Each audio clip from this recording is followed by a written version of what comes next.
and welcome back to another episode here at the Damage Report. I'm John Idarola. Hopefully the tech issues are over and all my fault. Today is Wednesday though. Wednesdays, big days, big special days. We're gonna give you information about that special in just a few, but we want to invite onto the show once again our big news correspondent, Jayar Jackson. How's it going, Jayar? Say what's up, John? I just got off the phone with representatives in DC. They've confirmed me today is in fact a big news day. The way that they did, okay. Yeah. I call every Tuesday night and make sure that they get this popping before I come on. You know? It takes a bit for the scientists to analyze. There's a machine with all these things that go up and down, and then they have to measure how up and down it went, and it went way up. Some steam comes out, you know. Light bulbs explode. And apparently lots of light bulbs exploded. So it is a big news day. Let's talk about what kind of big news day it is.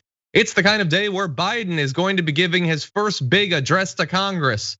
Don't call it a State of the Union because I don't know when that's happening. Jayar, is that happening at some point?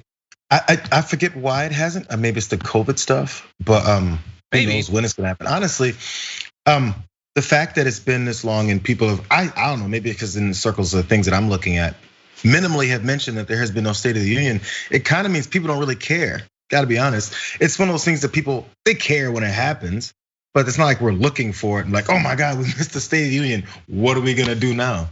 Yeah, that's true. I mean, it would be kind of nice to have a State of the Union where it's not like, oh God, is he gonna like launch missiles in the middle of this thing or anything like that?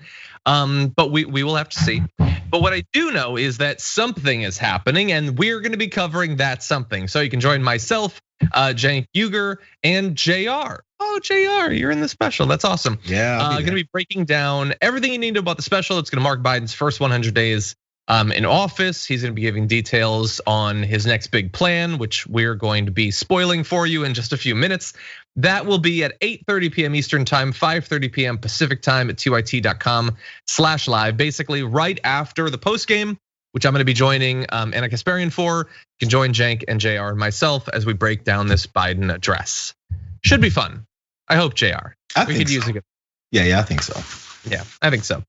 Anyway, thank you all for being here. Regardless of where you're at, please hit the like button, share the stream so that people know that we're live. And as we go through this hour of news, you can send us tweets or comments, super chats, anything like that, and we will respond to them.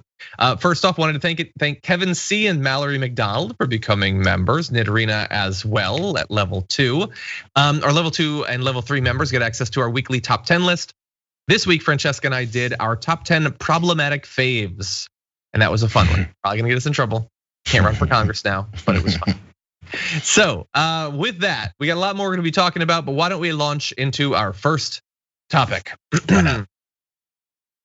Joe Biden is 100 days in to his presidency, and he wants to mark that with this first big address to Congress. And in it, he's expected to lay out his agenda for pandemic recovery and economic development.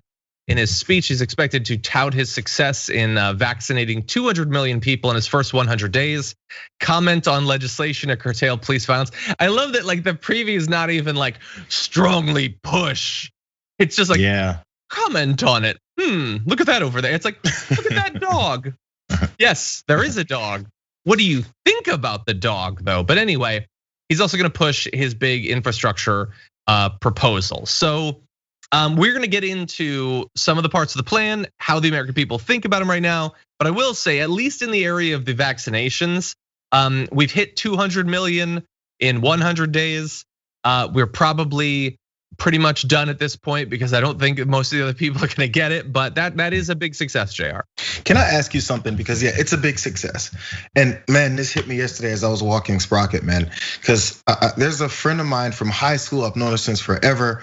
And she posted this video of this guy who was debunking and going crazy against vaccines, right? And it made me think. Podcast. Anyway. Yeah, we won't say names. It wasn't that guy, but I listened to it and I kept listening to it. It was like a continuous stream of her her stories on it. And I was thinking, man, okay, I know she's a smart well thought out person. She's not insane. She's a vegan, so she says all this. She's very concerned about what goes in her body, and I assume maybe a lot of vegans think this way. So when it came to the vaccine, of course, you look at everything that goes into your body and you question and wonder if it's going to work for you. When is it going to do this? What it may do? Maybe it includes some kind of animal byproducts or testing sites, whatever things that maybe don't match up with her beliefs. Either way it goes, this guy was on everything, the total encompassing thing. And he was pretty good at convincing people that this is a problem without it being a conspiracy theory. He never said anything about tracking devices and Bill Gates is out to get you and he didn't do any of that stuff. So people can listen to that. And it's very easy to be like, man, these vaccines, there's an issue. And they kind of can have a point. And this is what's bad about us saying that. Then it discourages people from getting the vaccine, right? I wish we could have, and this is totally a Joe Manchin thing now, but this is in reality-based situations. I wish we could have a conversation with folks who are sane, but then also are a little bit worried about taking the vaccine, because why is that crazy? It's only crazy because we have so many conspiracy theorists talking about Bill Gates tracking devices and you growing a third nose. So I don't know. A third nose? Yeah, because the second one is guaranteed after you take the vaccine. That's true. So it's just, I wish if it wasn't the fringe of that to keep people from like us from shunning everybody who says I'm a little concerned about the vaccine, because it's wrong for us to do that. And then from the extreme of our wing of people who, if you see someone without a mask on outside, go, how dare you, how dare you, how dare you, how dare you, because that's annoying. So you kind of can see each side's making everyone else who thinks rationally about it hate to even have to talk about it. So it's kind of like an unsaid conversation that should be said. But it makes things worse to not say it because of the crazies on both ends of this. We've tried to be fair, like we covered J&J, the initial problems and all that. But yeah, so many people are beyond reason. Sorry, it's a total side note, but it's just the vaccine stuff that Biden's gonna talk about tonight made me wonder, should he address it in a way that actually points out the concerns that regular, normal thinking people have about a vaccine that they don't know anything about because it's only been a year, which I think that can be a valid curiosity, versus people who have told you what's in it, what's it gonna do to you, what's that? There's people who go, I don't know what it's gonna do. I don't know what's in it. Why can't they have those questions? And we should be able to address them, and maybe you can convince enough people and they have information that makes them feel comfortable about taking it. Rather than it being you should because. I mean, they do those press conferences with the doctors. I think that's probably a better venue for it than Joe Biden, who's not a medical expert, opining on it on the thing. But I get what you're saying. In any event, I think, look, I'm frustrated about parts of this, but clearly we have won in pushing for a vaccine to be generated quickly and in so many people being willing to get it. I can be frustrated about the remaining percentage who haven't. And by the way, I saw someone's like, what does John mean it's done? They're still doing 2.7 million a day. No, I was exaggerating. I get it. People are still getting vaccinated. If you haven't already, please do. What I'm saying is I worry that is going to tail off because of a lack of demand, but we will see about that. In any event, tied into this. Apologies. What's that? I said apologies. I hit that side note, but it was just, yeah. Okay, no problem. Jayar, Joe Rogan, Jackson. Okay, so anyway, so what do people think about Biden in advance of the special? Well, according to Kyle Griffin, new CNN poll shows 53% of Americans approve the way Biden is handling the job and say he has the right priorities. I partially agree with that. 59% say Biden is doing a good job keeping his campaign promises. 66% approve of Biden's handling of the pandemic. And the remaining 34%, they don't want him to do anything. So you're never gonna get 100% on that because we're an insane country. But that's what people think. We will see. Like people seem to like a lot of them are like, good, I like the COVID aid bill, or this plan for infrastructure seems good. Some people are just like, oh God, my blood pressure is finally down after years of elevation. And when they see little tidbits probably of this speech tonight, I think you'll get a little bit more of that. I think people will be like, oh good, it happened and there wasn't any massive threats of fire and fury or anything. That's nice. We'll see. That's not enough for us, but I think for some people it will be. Yeah, well, we'll see, because that's the other part. There's always going to be, of course, the thought process of, the old man's up there talking. He mispronounced the word, because he probably will. He may get lost in the script. He may have to loop back and say, oh, excuse me, I meant this word, not that. Well, those things happen with anyone. Come on. But those are gonna be the things that people are gonna pay attention to. Some will pay attention to make sure that there's some kind of, because there's obviously a political exercise tonight. You're gonna have Tim Scott respond after Joe Biden speaks. So you have to make sure that the opposing side has their word. It's gonna turn to a political exercise, and you can't have a political exercise unless you find something wrong with what the first person had to say. So if it's all normal words, you have to then go after the way he presented it. Yeah, totally. No, and look, in the chat, Renewed is like, if they don't trust the experts and they might trust Biden, wouldn't Biden weighing in help? No, certainly. But first of all, Biden has encouraged vaccination 1 billion times. He will definitely here. I'm just saying, Biden isn't gonna be going down like by volume the content of the vaccines. Like, he's not gonna do that. He's gonna tell people to get vaccinated, and he should. And by the way, we want to know what you think in anticipation of this. We're gonna give you both the reactions and the pre-actions of Fox to the speech tonight. But first, we have a poll up at tyt.com/polls. How will Biden do at tonight's joint address to Congress? Will he give a speech for the ages?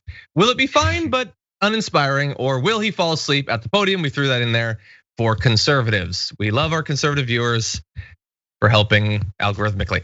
Anyway, so you can go to tyt.com/polls/Biden-address, or just tyt.com/polls. It'll probably be at the top, and we'll give you the results a little bit later on. That said, though, let's jump into the substance. What will Joe Biden be announcing at tonight's address to Congress? Well, we have quite a bit of the detail. If you don't like spoilers, I get it, but this is politics. Don't be a weirdo. This isn't like Stranger Things or anything. I'm just gonna tell you what's in the bill. Come on. Anyway, here's what's gonna be in the American Families Plan. $200 billion for universal preschool for all 3 and 4-year-olds, which the administration estimates would benefit 5 million children and save the average family $13,000. We have a lot. Let's pause there. As I was looking through a lot of this, I thought a lot of this seems designed to help people in a life situation like, or maybe a couple of years ago, Jayar Jackson, who has a kid and you gotta worry about preschool and stuff. So universal preschool for 3 and 4-year-olds. I don't have a kid yet. Jayar, how helpful would that have been when your kid was 3 and 4? I gotta be honest with you, John. It's one of the reasons I don't have a second kid. It really is. Because you have to, everyone considers, not everyone, but most people consider the cost of a kid when they have like, oh man, I need to make sure we have this, this, and that. If you have the means to be able to do so, to plan for child expenses. But no matter how much you plan for it, your bank account will never be prepared. I mean, again, unless you're rich, but your bank account will never be prepared for when you shop around for a preschool for your kid, and then you discover that there's no such thing as an affordable preschool. Yes, there's some that are more affordable than others, but there's no such thing as a preschool where you're like, oh yeah, my kid's going off to school and I don't think about that. That's great. Every time you go, man, are they doing the right thing? Because I'm paying $1,200 a month for this garbage. Oh God, it's $1,200 a month. Oh man, that's the median. Well, what's below that? I'll do the below that then. Is there a van somewhere? 7 to 8, maybe. I don't know. I'm trying to remember now. Oh man. But I mean, high end. You can astronomical. So yeah. So in thinking about that, that's such a burden lifted from you, because I also remember first day of kindergarten when he went to normal public school that isn't directly coming out of my bank account every month. I was crying while he was crying because he was getting separated from us. I was crying because we didn't have to pay for preschool anymore. You were so enthusiastically pushing him out the door, and you felt a lightness in your wallet. Anyway, it was crazy. Anyway, so yes. So in other words, yes, it's a very big deal for parents. And also I'm not sure how I would pair up with which preschools you can send your kids to. All those type of things would have to be ironed out. Maybe that's gonna get addressed. But the point is that we need to talk about a relatively new show called the Republic, or UNFTR. As a Young Turks fan, you already know that the government, the media, and corporations are constantly peddling lies that serve the interests of the rich and powerful. But now there's a podcast dedicated to unraveling those lies, debunking the conventional wisdom. In each episode of the Republic, or UNFTR, the host delves into a different historical episode or topic that's generally misunderstood or purposely obfuscated by the so-called powers that be, featuring in-depth research, razor-sharp commentary, and just the right amount of vulgarity. The UNFTR podcast takes a sledgehammer to what you thought you knew about some of the nation's most sacred historical cows. But don't just take my word for it. The New York Times described UNFTR as consistently compelling and educational, aiming to challenge conventional wisdom and upend the historical narratives that were taught in school. For as the great philosopher Yoda once put it, you must unlearn what you have learned. And that's true whether you're in Jedi training or you're uprooting and exposing all the propaganda and disinformation you've been fed over the course of your lifetime. So search for UNFDR in your podcast app today and get ready to get informed, angered, and entertained all at the same time.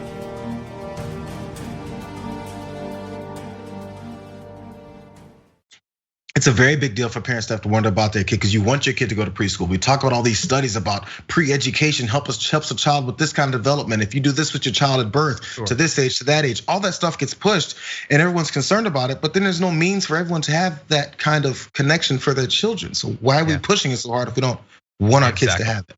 Now, I'm gonna give you more details on this. Bear in mind, this is not something that has already been passed. This is something that's being proposed. Let's find out what both the parliamentarian and Joe Manchin think about it. But anyway, you also have $109 billion to offer 2 free years of community college to all Americans who want it. An increase to the maximum Pell Grant award as well. Wait, it's 2 free years of community college? Like they're not doing the full 4? I don't know, that seems weird anyway. 2 years, right?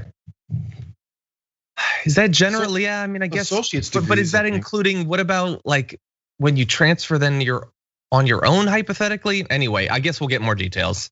Double scholarships for students studying to become teachers. I like that. $2.25 billion to make childcare more affordable. It doesn't seem like much money considering the scope of the problem, but they have something for it. Creating a national comprehensive paid leave, family and medical leave program, that seems good, as well as tax credits and cuts. Things like extending the expanded ACA premium tax credits, making health insurance cheaper for millions, extending the child tax credit, a bunch of things like that that generally seems good. And the thing is, we're gonna give you again those pre-actions from Fox. Now, is this what, if I were in charge, we'd have? No, it would be different and bigger. If Bernie had won, totally. That said, most Americans are going to hear this and think, good. And when I say most Americans, I don't mean lefties or centrists. I mean, there are lots of conservatives who have kids and have been through Jayar's situation with preschool, or maybe their kids want to go to college. I know colleges are where you go and get indoctrinated by commies or whatever, but like maybe you want your kid to be a doctor or lawyer. I don't know. And it's really expensive. So it kind of seems nice to have some of this stuff. I think that this stuff is going to be popular. I know that it's not directly addressing some of the biggest crises like cancel culture and Seuss being banned, but it's something, okay? They're peripheral concerns for some Americans. Yeah, this is one of those, I think, types of agendas where you have to ignore the antis, the pushbacks. So when they say, how dare you, look at all this money that's going to this, you're like, hey, you guys have been preaching how much we need to invest in our children. Why are you against investing in our children? Just bring up exactly what they're saying, because when you have policies that actually help people, you have, honestly, and this is what a lot of conservatives hate hearing, or at least they say libs and progressives want, this moral high ground. Yes, you're damn right. I'm on the moral high ground. I'm backing up my declarations for what I want for our kids, rather than saying, how dare you put this on our kids and our grandkids' backs? What does that mean? Instead, why are we stacking this on our kids and grandkids' backs to not have opportunities and not have an opportunity to get to where they want? Like you said, say you want your kid to be a doctor or a lawyer or whatever, or they want to be a doctor or lawyer, but they have no means to get there. Why do you not care about our kids? I'm investing in Americans. America first does not mean sometimes or a few of them. It means Americans first. Why do you hate some Americans and like others? Man, turn it right back on them. They have to then have a conversation with themselves about why they one time say good things about Americans and in the next moment talk about how horrible and unjust it is to give them anything that they deserve. Yeah. Well, some of that back and forth that you're alluding to there, we're gonna get into in just a few with Fox and Friends.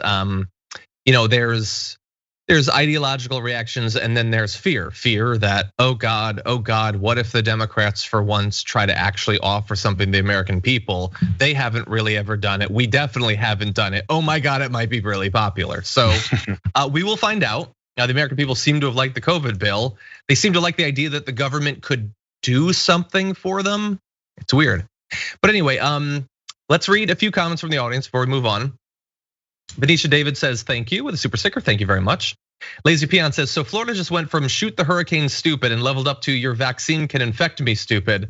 I don't even know directly what that's a reference to, but I get the idea, and thank you. Oh, no, because that private Florida school is telling teachers not to come back if they got vaccinated because she believes the couple ownership of this private school believe that anyone vaccinated negatively affects others around them, like they're contagious with the bad. Oh, like the Naomi Wolf women got blood clots being around people who got it. That's the craziest thing I've ever heard, and I've watched Alex Jones.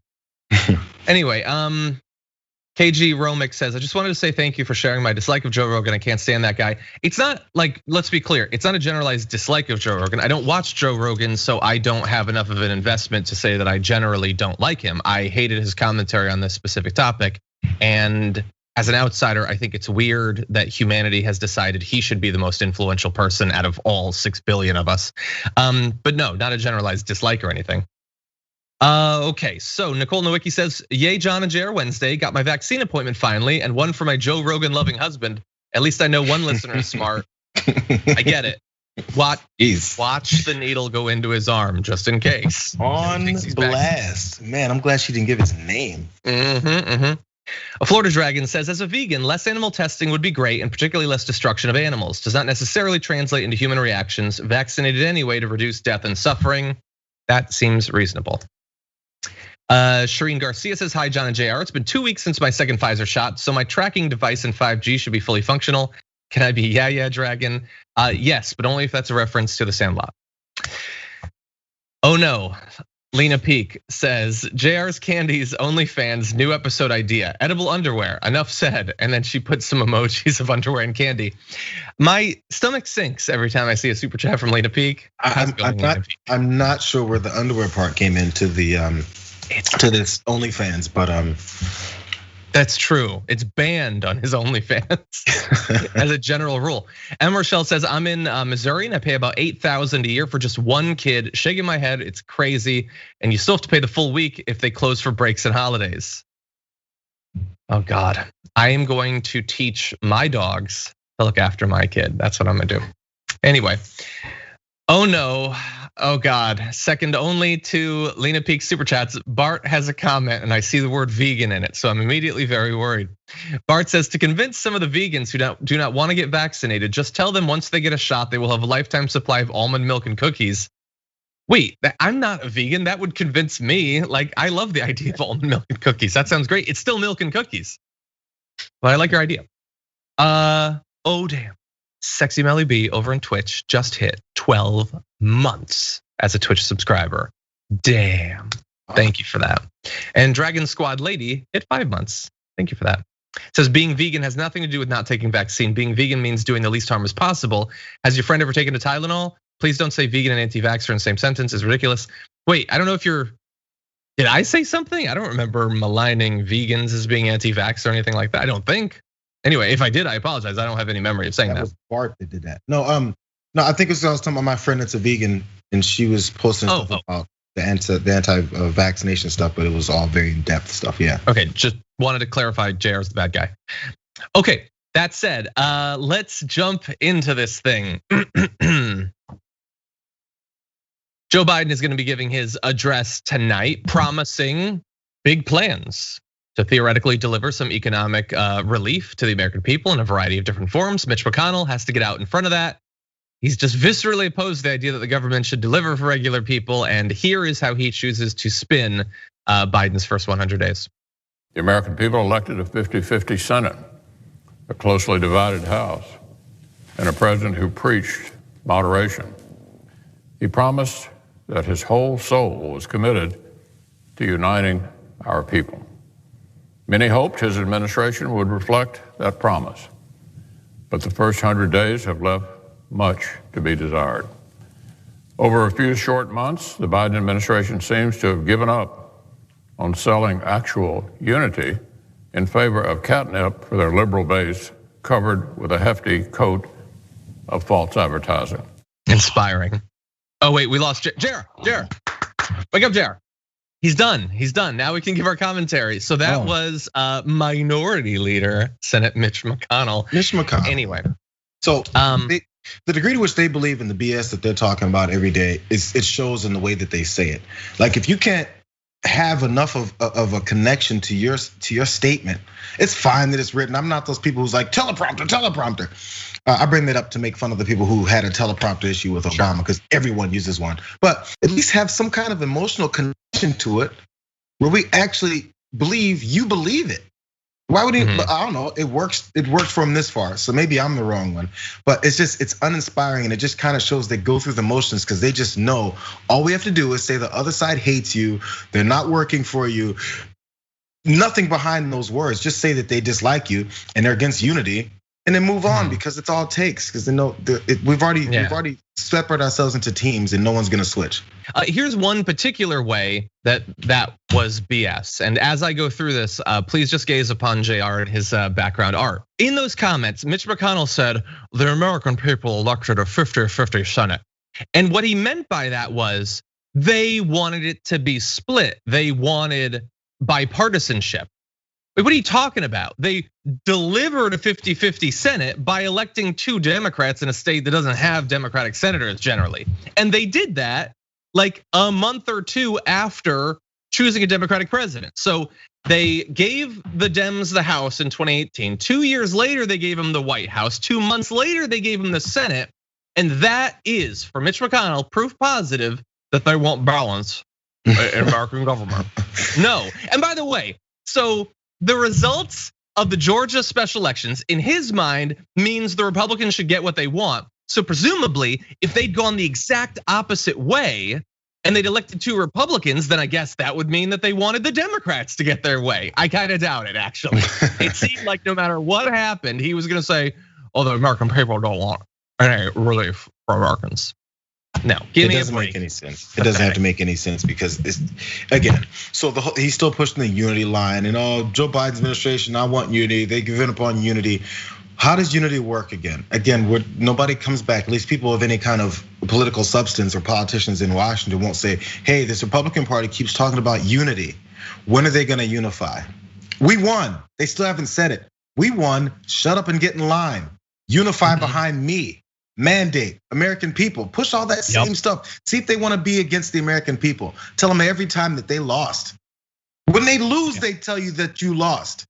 I don't know. This is a whole. How about, you know what the unity is? The unity is the American people agreeing on what needs to be done.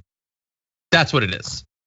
And the American people agreed when they had no representation. Now they agree when they have some representation.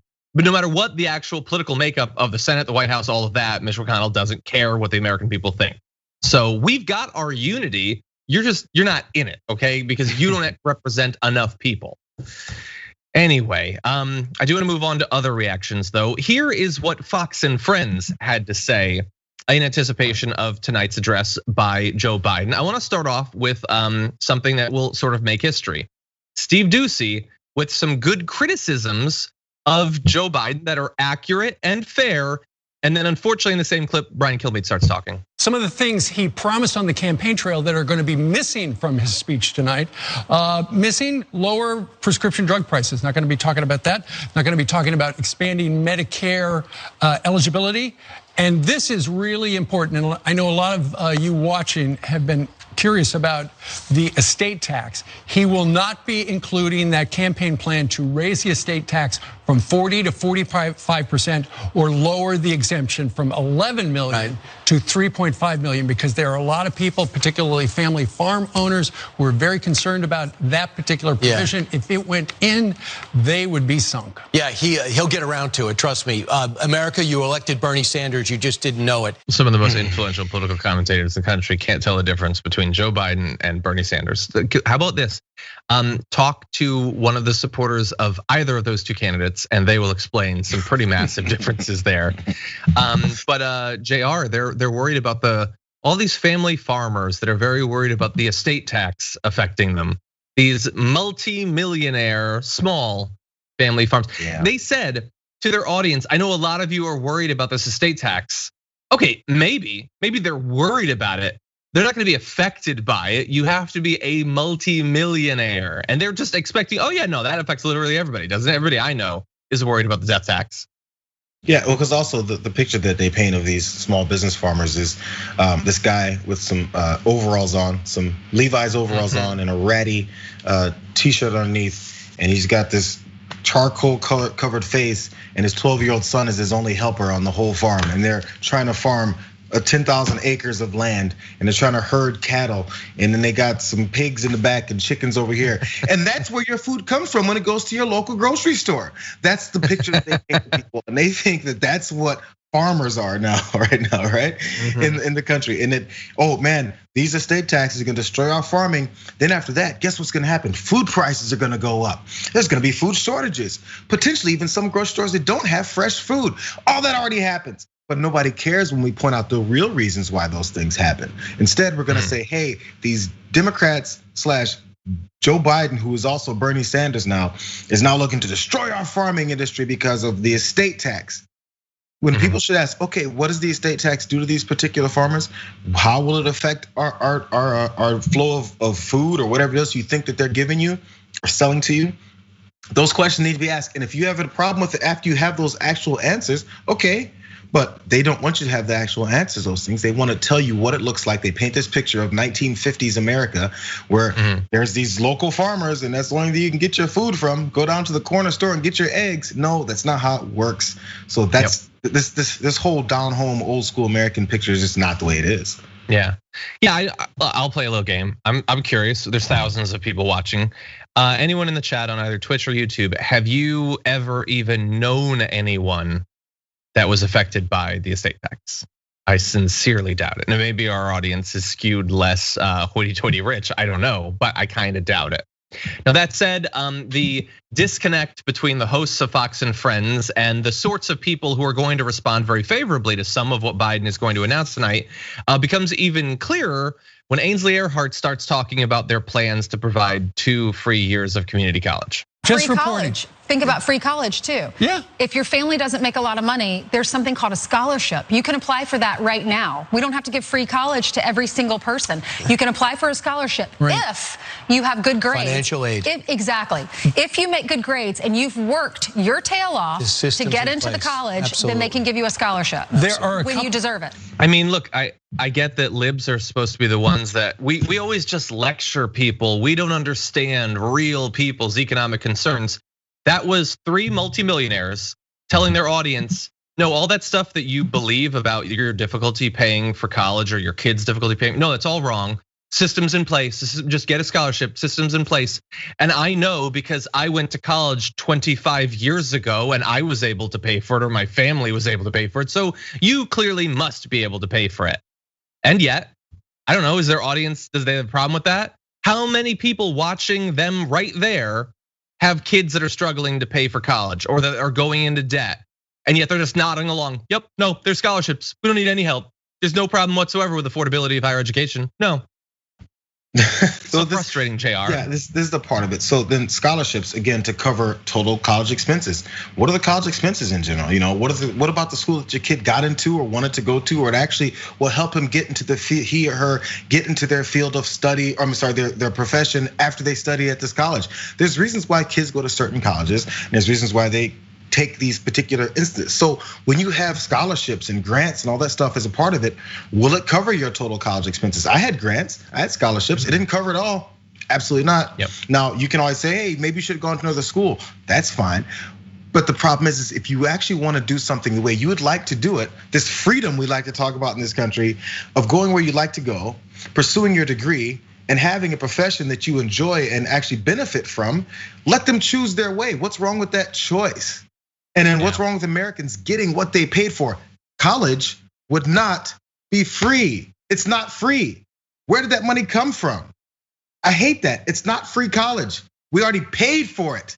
And instead of giving it to another corporation to put in their pockets and then put off and stash in some kind of savings account overseas or shell companies and all that type of stuff, to whatever ways that they hide the money. How does that benefit anyone? We all pay for this stuff. It's so crazy. It's not free. It's not free. It's not free.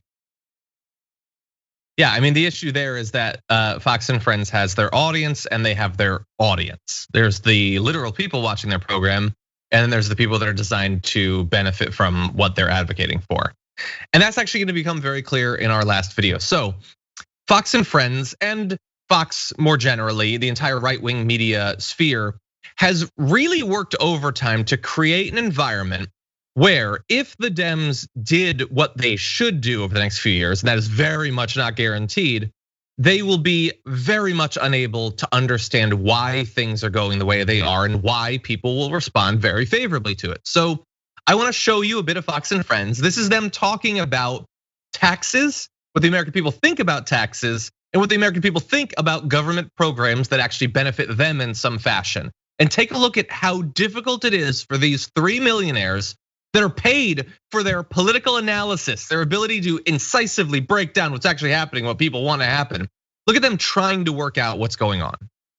And when they talk about raising taxes on the wealthy people, a majority of people in this country are okay with that. So because they're not wealthy. Most people aren't that wealthy. is not true. You think the majority of the country want their taxes raised? No. They're okay with raising taxes on The wealthy. the rich. If you ask people, do you want to go to Disneyland every day? That's popular.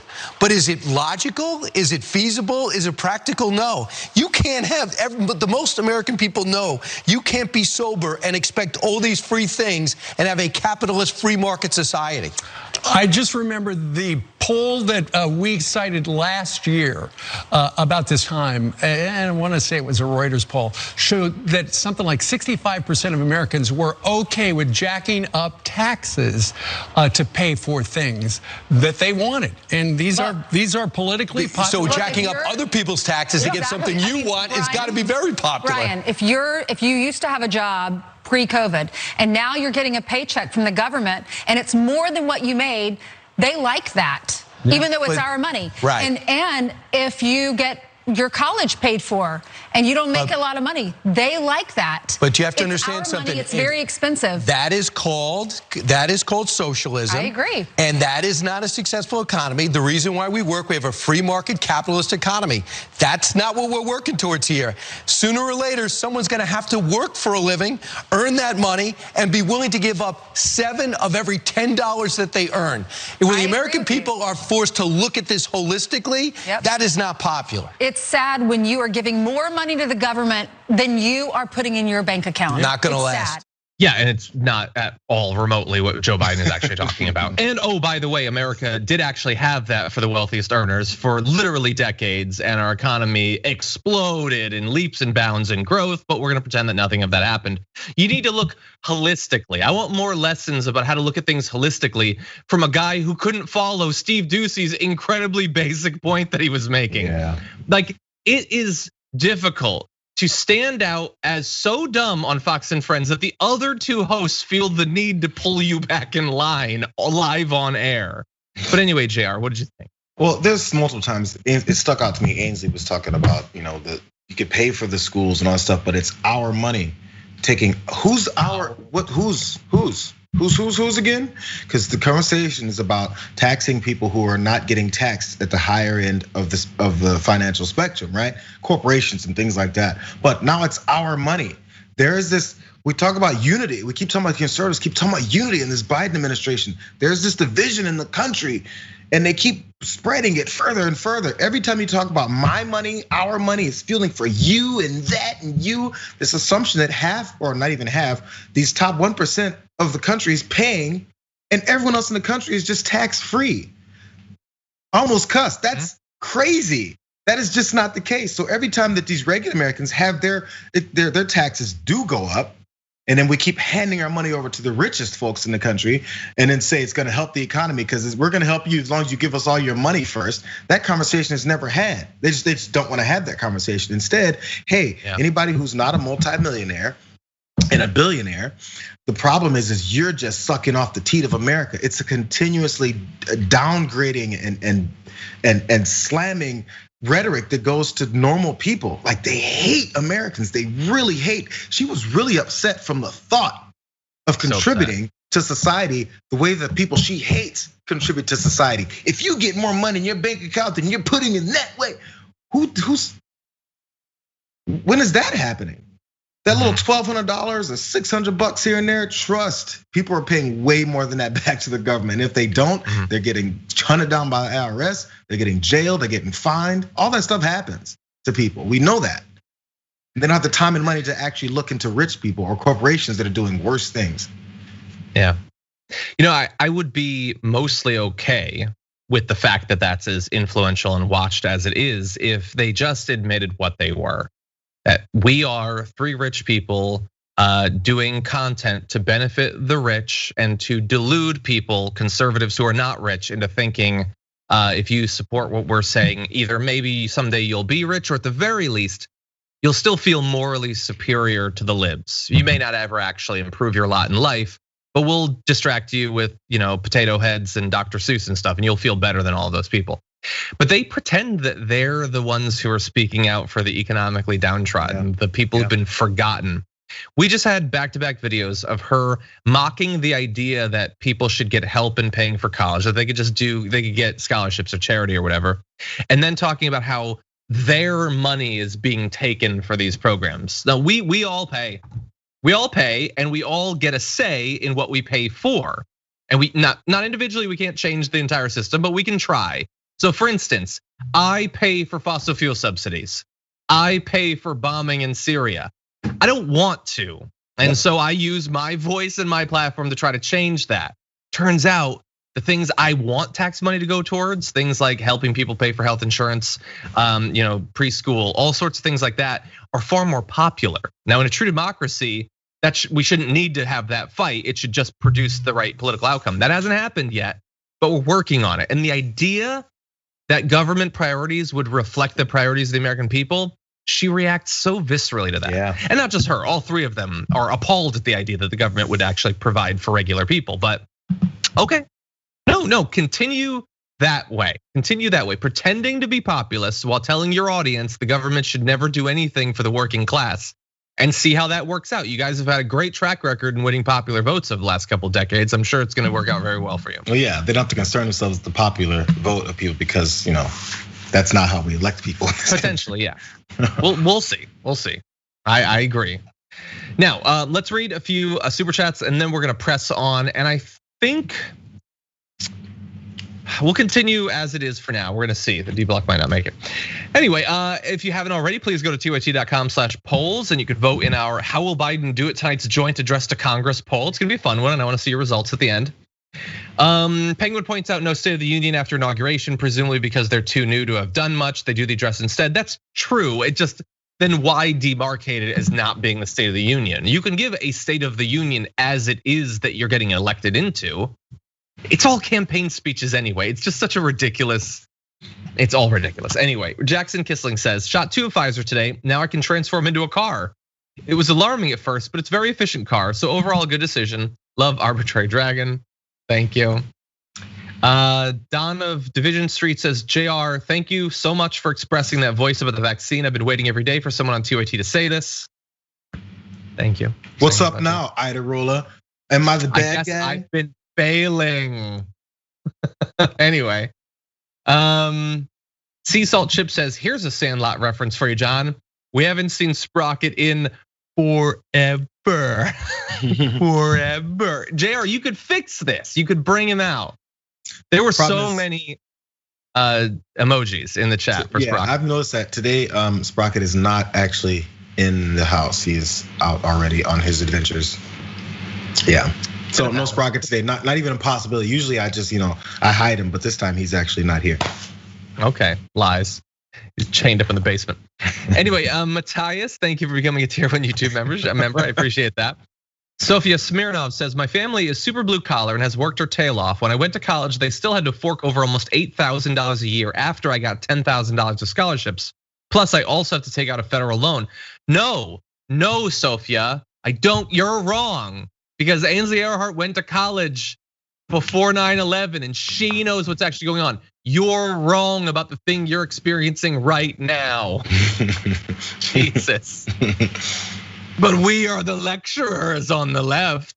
We're always just telling people what their life's about. And somehow after they say all this, the majority of Americans will sit there and listen to these untruths. but still won't write them off. Won't go, they don't know what they're talking about. They've never talked to anyone like me. And then why isn't the next step, I'm never watching these lying a-holes again? Like, why is that not the next sentence? I don't know. It's always like when you see someone like that has a media platform or whatever, say something really crazy and awful, or get something super enthusiastically wrong. It's always fun to just watch and be like, is the audience gonna react? Are they gonna learn? No, things are gonna proceed as they always were. Okay, that's the way it sort of works, almost always. Anyway, Lex Proctor says, I'd pay to see Jake Paul box Brian Kilmeade. That's pretty funny. I would, just so that hopefully Jake and Anna can talk about it. Anyway, Brian Kilmeade is Mary Hookers Myers. What's that? Kilmeade is a big sports fan. He'd probably be down for it.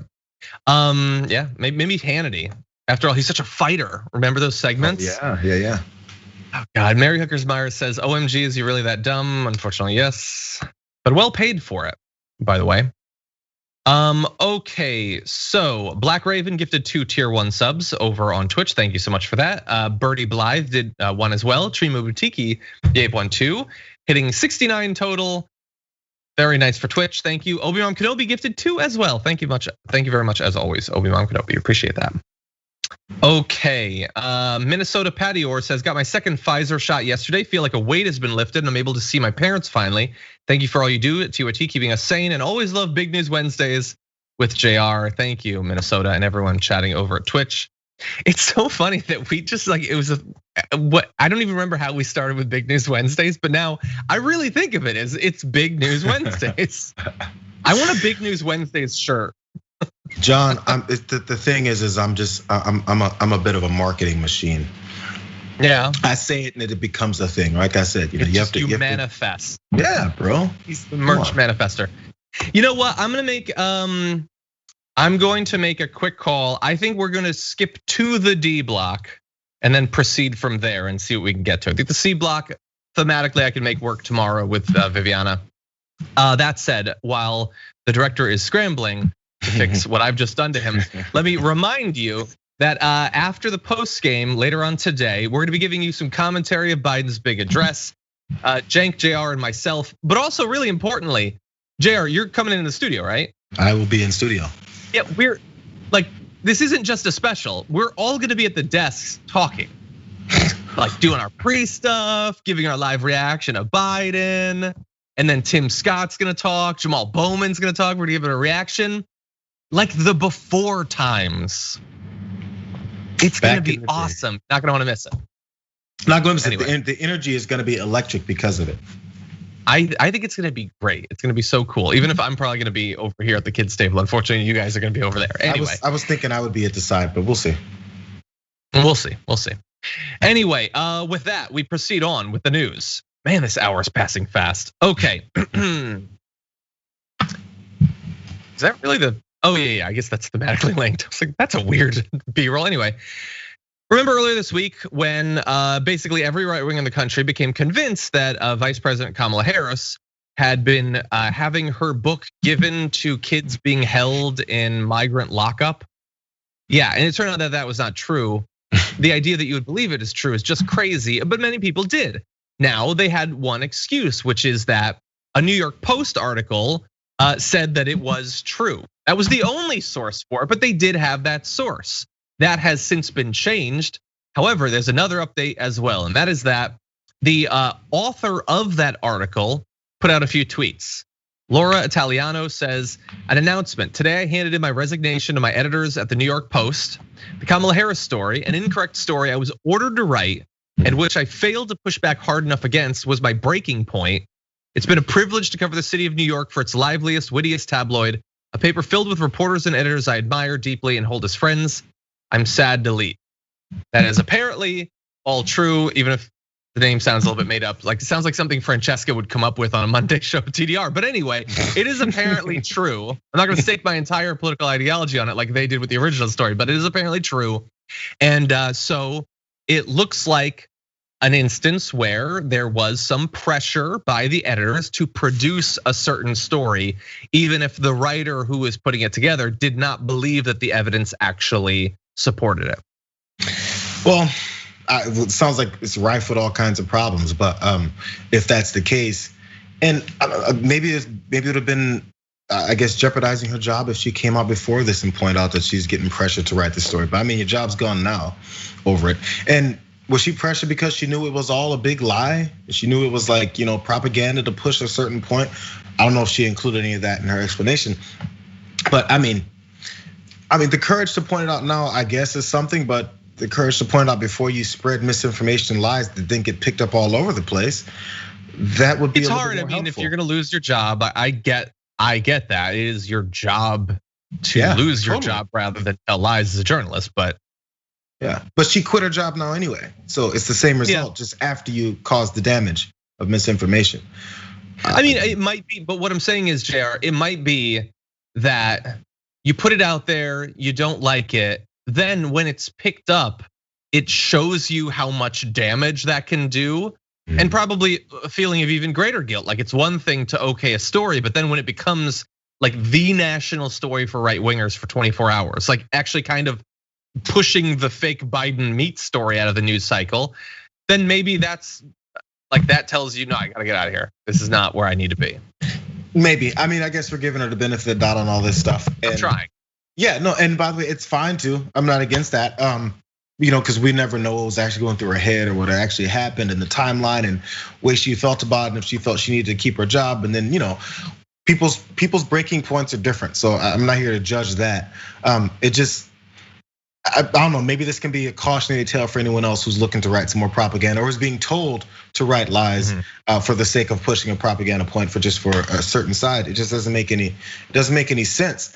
Or maybe we just point out the fact that if this editor in this particular newspaper or online publication decided to do this, where's the punishment coming down for them? Where's the pushback and the rejection from society to them over this? If you're mad at her, you definitely should be upset at the publication. Well, by the way, you should also continue to be upset at the publication because despite all of this, they're still finding a way to be pretty awful about it. So we're gonna jump ahead slightly, note to the director, but the story was found to be false. They only found one photograph of a single copy of Harris's book, Superheroes Are Everywhere, that was donated. The story was temporarily removed on Tuesday and has since been republished with an editor's note advising that only, quote, one known copy of the book was given to a child. Like there's some sort of behind the scenes conspiracy, hidden books. Kids are transporting them inside teddy bears. No, there was a book. That's all it was. Stop trying to cling to your story, but they really are.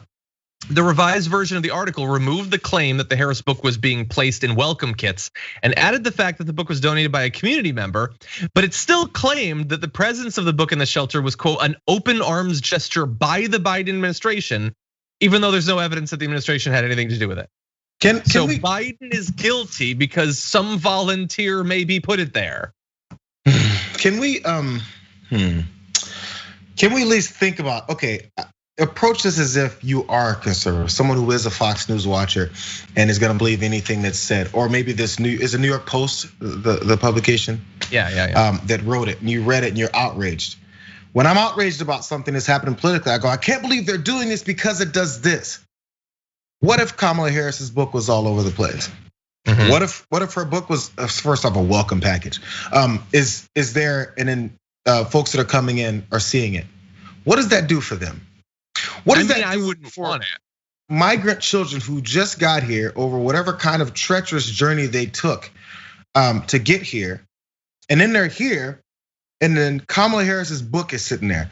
I thought, Central Americans and Mexicans and everything were horrible people who don't know English. They need to learn the English language. First of all, they don't know English. How are they gonna read her book? Why would they pick up her book? Are they gonna go and have casual reading while they're in holding cells? Because we are pointing out how the Biden administration is screwing up things on the border, and they still have these kids in cells and cages, and it's overpopulated and all that stuff. Are they gonna have some casual reading time while they're in overpopulated cells that we're talking about how this crisis is going on at the border? They keep mixing up their talking points. 1 second, it's a crisis at the border with all these issues, which is true. But the next moment, they're handing out Kamala Harris's books because Kamala Harris's books are a rave with the immigrants from Central America. What are you talking about? Are they dirty immigrants that don't know English? Or are they sophisticated, well-read 7-year-olds that are looking to read Kamala Harris's book and then be inspired to do what? What's in Kamala Harris's book that's so devastating to the American public that if these immigrants get their hands on it, they're gonna do what? What are you mad about? Even if this stupid BS story is true. They got their hands on Kamala Harris's book, a 7-year-old kid from Guatemala. What's he gonna do with it? Oh my God, it's so stupid that even after they write the story, that anybody goes, this is devastating. It's not devastating, even if it was true. It's stupid. What a dumb thing for Kamala Harris to do. Give kids a book. What are you talking about? Yeah, I'm right there with you. Look, you need to be more understanding of Fox News. They have to whip their audience up into a new frenzy every day, while importantly, never acknowledging any of the real problems in America. That is probably at least somewhat difficult to do. And it leads to them freaking out about stuff, and they have no idea even why they're freaking out about it. Anyway, okay. With that, we are now going to move on. So tired, John. I know. I said on the pre-show today, I don't know how many more days I have of being able to cover the news. There's a number, I don't know what it is, but there is a number. Anyway, with that, this kind of just the worst. Anyway, okay, let's move on to this story. One of the worst things I've seen in quite a while. Reporters were able to find footage from back in 2013 that shows Wayne LaPierre, the NRA's chief executive, attempting and failing to kill an elephant multiple times. Now, this footage was originally supposed to be released by an NRA-sponsored program. As I describe it, you will quickly realize why they didn't end up using it. Understand that the footage is available, and I briefly considered playing it on the show. And then as I watched, I realized there's no way that I'm doing that because this is terrible. It reflects as poorly on Wayne LaPierre as pretty much anything he's ever said or done. So here's what happened. The footage of Wayne LaPierre in Botswana first shows him walking through the bush dressed in loose-fitting safari attire, and you really should see at least that part of it. Because man, these people think that cosplay is ridiculous and they can't wait to cosplay certain characters. He's got an NRA sports baseball cap on. He's accompanied by several professional guides and his longtime advisor, the host of Under Wild Skies, what they were gonna be releasing this on. After a guide spots an elephant standing behind a tree, LaPierre takes aim with a rifle. As he peers through the weapon's scope, the guide repeatedly tells him to wait before firing. LaPierre, who's wearing earplugs, doesn't hear the instructions and pulls the trigger. The elephant drops. He says, did we get him? Kind of. They shot him, they just didn't kill him. So now they need to kill the elephant. The guide points at point blank range, mind you, where LaPierre needs to fire another round to kill the elephant. LaPierre fires, apparently missing, but hitting the elephant 3 more times before the host finally finishes off the elephant that has now been shot 4 times already and is dying slowly in seemingly great agony. After that, the guide says of LaPierre's marksmanship, you dropped him like no tomorrow. It's wonderful. We've got more on the rest of the LaPierre family, but this is Wayne LaPierre, the ultimate gun guy, the ultimate alpha, hunting in the wild, in the safari, Jayar. And it's weird, they didn't want to release the footage afterward, after going to all this expense. I wonder why. Actually, it was talking about the bad PR. Is it that, or is it the bad PR? Yeah, I mean, the bad PR is overall like their conclusion. Is the bad PR because of the brutality of the way that they mowed down the elephant and kept shooting him in the wrong place? Or is it the embarrassment of the head of the NRA talking about how awesome he is and, oh yeah, target practice, guns, and he can't even shoot an elephant? A good guy with a gun is better than is what we need when there's a bad guy with a gun, is what Wayne LaPierre likes to say. Apparently, if the bad guy with the gun is the size of an elephant, the good guy with the gun can't do anything about it anyway because the elephant still can't get shot in the correct spot. So this guy is taking on a tour of a hunt. He's not hunting, he's taking on a tour of a hunt with cameras for the sole purpose of selling this to more people who want to tout their gun and hunting culture. This is not hunting. If you want to sell football to Americans that love football because America is halftime, it's football, yeah. But then if you show some amateurs that are stumbling over themselves and can't snap the ball or hand the ball off to the running back, football fans are gonna go, why am I watching this garbage? They suck. So why would good old gun nuts be impressed by you loser who can't shoot an elephant, shooting it 17 times before someone else has to kill it for you? Again, shooting elephants, because first of all, that idea sounds really good. And that's a really it does to them, like, man. They like the idea of it, that they're safari hunters. Hunters. I literally do not understand what part of hunting is in this. Did he stalk it through the safari? Did he mask his scent? No, he walked up and he executed it. These are elephants that are trained to be totally cool with humans being near them. This is no more hunting than it would be hunting if they painted an elephant on a wall and he shot that poorly. And shot the wall several times first.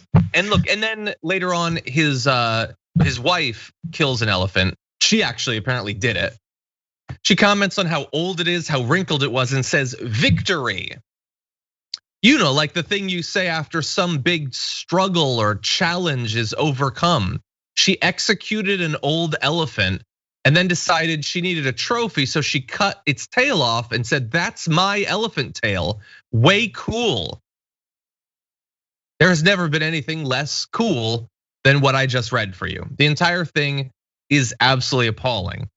And look, this isn't even about hunting, because this isn't hunting. My father was a hunter. He was a bow hunter that hunted deer growing up, okay? That was at least in theory hunting. This is animal execution. This is walking up to an amazing, awe-inspiring animal and wanting to be the thing that blows its head off. That's all this is. And I understand some people will respond, well, no, John, what you don't understand is that they do this, they sell this for conservation. No, I get that. The reason they do that is because there's a market for murdering elephants. In theory, these rich a-holes could just donate the money. If what they really care about is the conservation, not the murder, then take out that part of the equation. Pay $70,000 to pose for a picture with the elephant rather than blowing its face open. You could do that, they choose not to. It's not about the conservation, it's about murdering something big and feeling like a big guy because you executed something that felt no fear, that felt perfectly comfortable standing in front of you. A complex emotional animal. In response to this story, people have been telling all this information about the broad range of emotional experiences of elephants. Elephants mourn their dead. When their children are in danger or injured, they freak out. Yeah. They sway to music. These are complex creatures. And Wayne LaPierre just wants to shoot it. He wants to be the guy that slowly killed this thing. Is that different than wanting to do a snuff film? Like to want to walk up to someone seated in a chair and blow their head away? Maybe in some fashion, I'm not a philosopher. Feels very similar to me though. Well, I mean, people throughout our history have been murdering other people that they feel that they're superior to anyway for sport as well. So, they would like to do that with humans as well, but they always did before, and not only do it in covert ways until they get caught. So the other part about this is so his wife decides to cut off the tail of the elephant, and it's cool, it's mine. So what do you do with it then? What do you do with this severed elephant tail that's because it's flesh, it's gonna shrivel up and turn into some black line sitting there? You're gonna put it in a capsule, you're gonna put it on your mantle, it's gonna be on your bedside table. What's the use of the trophy of the tail now? For that very second, you feel good cutting it off and feeling like a real human. But then what do you do with it? What's the point? Well, Jayar, I can answer. They cut its feet off, the front feet. They turned them into stools so they could sit on its foot. Yeah, and then the tail doesn't have much of a use as far as, I don't know, anything else afterwards. So maybe just use to show off to your rich friends. Hey, so we went on this elephant, not hunt, but this elephant tracking, and we just followed this elephant, shot it in its head several times, and then cut off its tail. Isn't that cool? If my friend told me that, I'd be like, no, you kind of suck at this. Actually, where's the skill in that? Why should I be impressed with you? What did you do that I couldn't do that gives you the option to have this elephant's tail in your house and try to show it off to me? Yeah. What's so awesome? Yeah, it's like, it would be like if you had tied someone to a chair and I walked up and shot them in the head and said, I'm John Wick, I'm an assassin. No, you killed something. That's literally all that you did. You killed a thing. And then you had weird mementos of it. Yep. All it shows is you're good at not giving a damn about creatures, and actually not even having any skill when you take one out. Whatever kind of, even the people who are impressed by you being able to take it out, they shouldn't be impressed by this anyway. Yeah. God. Anyway, let's move very briefly on to. Oh, actually, we're gonna hit up the results. We got one more story that we're gonna hit for just a second, but let's see what's going on with the polls. So we asked you, how will Biden do at tonight's joint address to Congress? And we got our responses. Let's see. Overwhelmingly, almost 96% of you think it will be fine but uninspiring. Only 3% think it'll be a speech for the ages, and I feel like you're trolling us. But anyway, 1.5% of you think he will fall asleep at the podium. I really thought that there would be a bit more of a mix, but yeah, fine but uninspiring is basically his middle name. And so I guess that's what we're gonna get out of Joe Biden. Thank you to everybody who voted. It's gonna be amazing. It's gonna be the best. Anyway, we're gonna have fun no matter what. Leslie K in the super chat said, I almost took the day off from news today, but then realized it was big news Wednesdays with Jayar. Thanks for keeping me sane during these insane times. Thank you. The Progressive Carpenter, hey Progressive Carpenter, says, can we get a Jayar rated t-shirt? Does that exist already? Does it exist? I don't know if it exists. John, when you started trying to get some, not the Dragon Squad stuff, there was something, I think we both had this conversation. There was a Johnny Pie one, that's right. You're gonna do like TYT with like a pie background. And I said, oh man. They're still working on that, by the way. Yeah, it was at the same time that we both mentioned the JR rated and that one. Both are still being worked on. Yeah, it wasn't like it didn't even have my name or my face. It was just TYT, but the letters were in pie texture. It's never gonna happen. Anyway, never gonna happen. They lied to me. I was gaslit about that. Anyway. Apparently, I mean, maybe the JR rated thing is only if it's more than once a week. Once a week is just not enough, you know? Maybe we need to get more. Maybe. Anyway, Edwin subscribed on Twitch for 2 months. Thank you for that. Says, I don't even live in the US, but JR's commentary makes me want to skip kids at all costs. Woo. Wow. JR is cutting the future population. Anyway. Oh no. Okay, Bart has a comment. Says, one of my greatest pleasures in life is watching bullfighters getting mauled by a bull. I think elephant fighting should be a sport like bullfighting. Instead of a gun, give an elephant fighter a red cape and sword to fight the elephant. Nothing would give me greater pleasure to see Wayne LaPierre in an elephant fighting arena. Bart he's an idea crafter. He just comes up with concepts no one else would.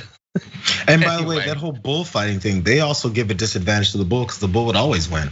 But they have disadvantage to the bull before it even starts, so that this guy who's supposed to be talented has a full advantage to win, and they still sometimes get it. That's why. Yeah. Okay, so let's roll on to our last quick topic. Just wanted to have a little bit of fun.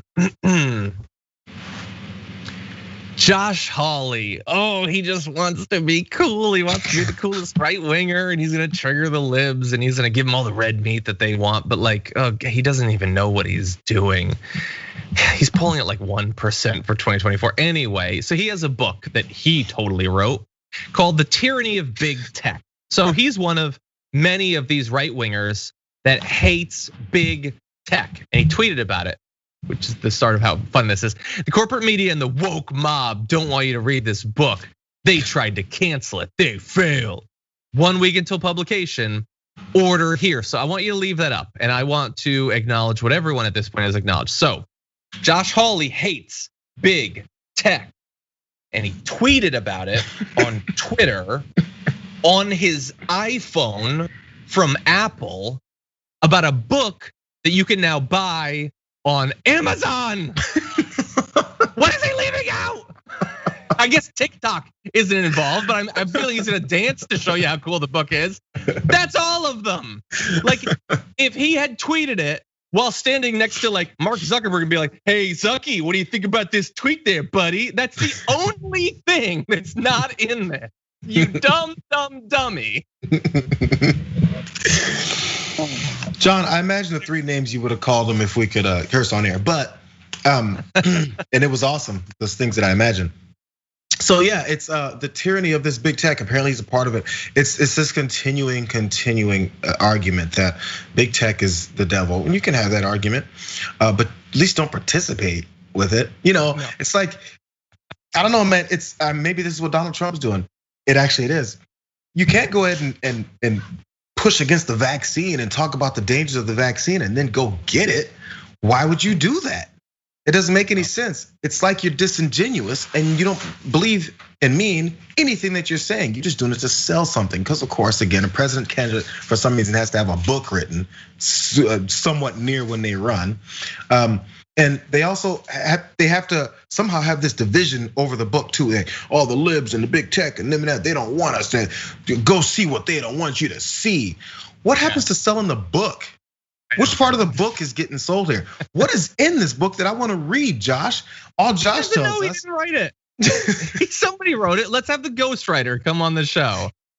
Anyway, really fast. Blue Heart on Twitch says, does Holly's book come with a free month of Disney Plus? No, that would be good. No, but for a limited time, the first 5 pre-orders will be added to his 5 on MySpace. Anyway, about big tech. So he at some point must have looked at the replies. And so he started tweeting other stuff. He said, the lefty meltdown on this monopoly platform that I'm willingly using. Okay, that's not in there. He acknowledges it's a monopoly platform that he is trying to post his book. Anyway, the meltdown every time I post about my book that they try to cancel it is all the endorsement you need. But should it be? Like, shouldn't you, as Jayar said, like actually promote the book? Do you know what's in it? And by the way, the lefty meltdown when they mocked me for being stupid. It's like, yeah. My coworkers have a meltdown every time I walk out of the bathroom with toilet paper stuck to the bottom of my shoe. Why are you all melting down? That's not what that is, you dummy. You big thumbs up dummy. They've normalized sucking as a starting point. If I suck and someone points out how much I suck, that's just them hating on me. You suck. You're bad at this. You're no good. The things you produce suck. If someone points that out that's better at it than you are, see, that should be proof enough. You should go buy my sucky book because people who are good at it said it sucks. It's like, Jayar, I just figured out what it is. It's getting owned by the libs to own the libs. That's what it is. It's literally, it is being mocked, being a laughing stock to own the other side. It's a shame. I'm gonna pee my pants. That'll show you. And I don't know. If your football team in your town has went with no victories last year and got 1 win 2 years ago, I think I'm talking about the New York Jets. Anyway, if you're a Jets fan and your team sucks, and then there's scattered people in the stands, and then the Jets send out a social media site going, hey, if coming to a Jets game, just look at these empty stands. If that's not endorsement enough to come to our crappy games, what else is there? You suck. I don't want to see it. Jayar mocking our team is all the endorsement I need. God, you're terrible at this. Did you see the Bucks score 72 points on us last week? Well, yeah, come see us play. No, I don't want to see that. I just imagine myself having a horrible motorcycle accident on the road. I'm like, all the endorsement I need. You can't just fail to win. That's not how winning works. Anyway, okay, that was what I needed to close out this hour. Jayar, as always, thank you so much. Looking forward to being special with you. Okay, yeah, it'll be fun tonight. Let's do it. It'll be fun. Let's do it. It will, and it's coming up. At 8:30 p.m. Eastern time, 5:30 p.m. Pacific time, the Biden address to the joint session of Congress, where he is going to put forward some good ideas, others he won't, but the ones he has seem mostly pretty good for now, before Manchin gets to them. But we'll break it down before that happens. So join us then, Cenk, myself, and Jayar at the desk together. So it's gonna be awesome. Awesome. Also, thank you, Mark Beckley, for that late super chat. Really appreciate that. I'm gonna read just a couple of quick comments. Octo Squiddy says this, and I'm trying to remember what this is a reference to, but I know it's something. It's if peeing your pants is cool, I'm Miles Davis. That's definitely from a movie, but I don't remember what. Anyway, Justin Ortega says, Billy Madison is Billy Madison. Nice, thank you. That was Skip the director. Just freaking Ortega says Jayar versus Jake Paul. I can see the headlines now. Just like Jesse Dollemore trying to box Tuck for charity, but he won't do it. Call them out and start taking names. Jayar, take him out. Anyway, no, I don't actually suggest that. Okay. Lots of great comments. Thank you so much to the super chats we can't read in time. I apologize. We have like a minute left, but I want to thank you all for being here, watching the show. Hope that you had fun just like I did. Later on the Young Turks, Anna Kasparian, I'm gonna be joining her for the second hour in the post game before that special. So hope to see you there. But until then, stay safe out there, stay sane out there. We'll see you soon.